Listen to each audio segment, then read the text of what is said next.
Hey,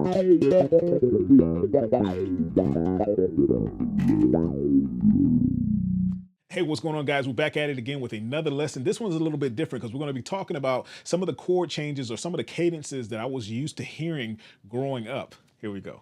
All right, guys, so real quick, we're going to be going over different types of cadences in a later date and some more in-depth chord changes as well. But just a little short overview. If you think about a cadence, it's the two last chords in a song.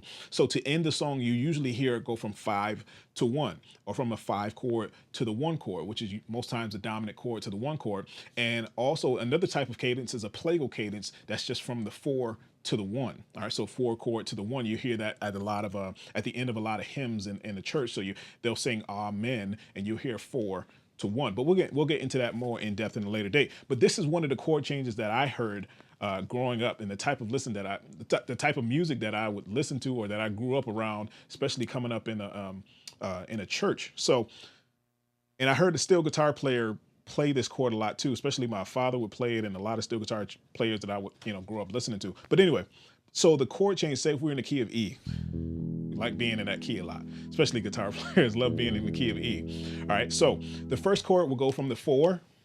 All right, so I'm going to show you 3 chords. All right, I'm going to show you this chord progression. So it's 3 chords. So it's from the 4 to the flat 7. That makes any sense. Okay, I'll show you guys exactly what that means in a minute. So flat 7 and then to the 1. All right, so this is just in a major key. So 4. So if I'm in the key of E, I'm going from the 4 chord, which is A. All right, then I'll go to the flat 7, which is it's a C chord with a D on the bass. All right. All right, so when I say flat 7, if you're in the key of E major, the major 7 would be E flat, right? Or D sharp. So, but the chord that I'm going to, the bass note that I'm going to, is a flat 7. All right, so it would be D. All right, so that's why our chord is a D over C. Okay, so bass note is D, and we'll go more in depth with that too, and exactly what that is. Trust me, we'll go more. But I just wanted to show you guys this cool little, progression that I grew up hearing. So it didn't go from the 4 to the 5 to the 1, because that's what you would normally hear. So you hear 4, 5, 1. Okay, so that's what you would normally hear, but we didn't play it like that.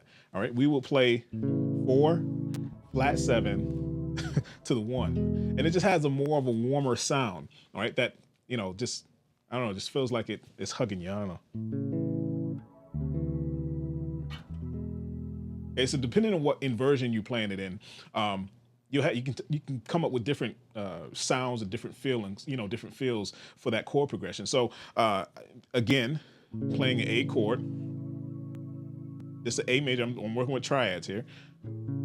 Okay, then the D chord. So the notes for this chord. So I have the C major, but the D is on the bass. All right, so I have a C, I have an E, and I have a D on the bass. Okay, so that's that C and E. To finish out that C chord, it would be a G on the top, but just the inversion that I'm playing it, I can't play that G right now the way that I'm playing, but there is a way. But just for time's sake, so the D on top of the C chord, basically. All right, so if I didn't play that, it'll be, if I added that G on top. All right, so, but that's I love that type of a chord. It's more of like a suspended type of sound, but it's not a suspended chord, so don't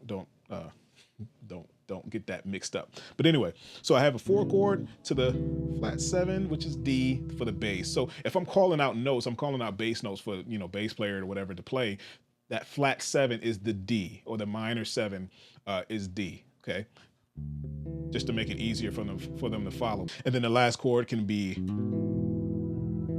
so I'm playing the first inversion of E major, but I'm still not really playing the first inversion. I'm still adding that low E on the top. So technically it's still an E major in not first position, but E major root position, okay? All right, so notes again, I have A for the first chord, A, C sharp, E, right? That makes up the triad for the first chord, for the A chord. The next chord, D, C, E, all right? And then Try to figure out. We got E chord. I'm trying to figure out which way I want to play it. I like keeping that one consistent note on the top, so I can keep that E on the top for the whole entire duration of the chord progression.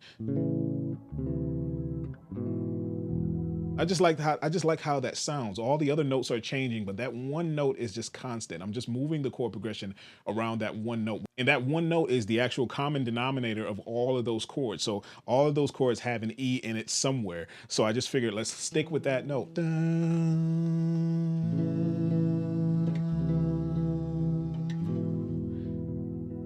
So that was the chord progression that I grew up kind of listening to just as a normal thing. You know what I mean? It wasn't 4, 5, 1. All right. So it wasn't that normal progression. It was like that flat 7, you know, the 4 to the flat 7 to the 1. Right. But it's just actually it's such a warmer sound. It's not as harsh, you know, with the major sound, because putting that D on top of that C chord just makes it sound just, I can't even explain the feeling of it, but I know it when I hear it. All right. But we'll go into that, and especially dealing with some ear training, being able to hear exactly what kind of chord it is, how it feels versus how it, you know, sounds, you know what I mean? But you know, anyway, we'll get more in depth with that. But that was just a short little progression that I wanted to show you guys.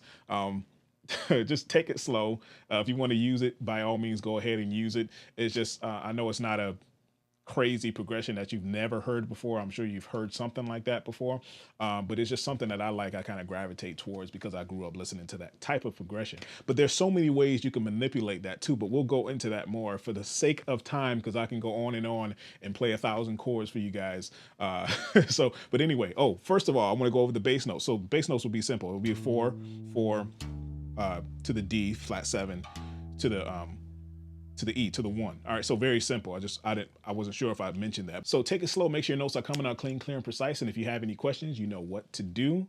Until next time, see you.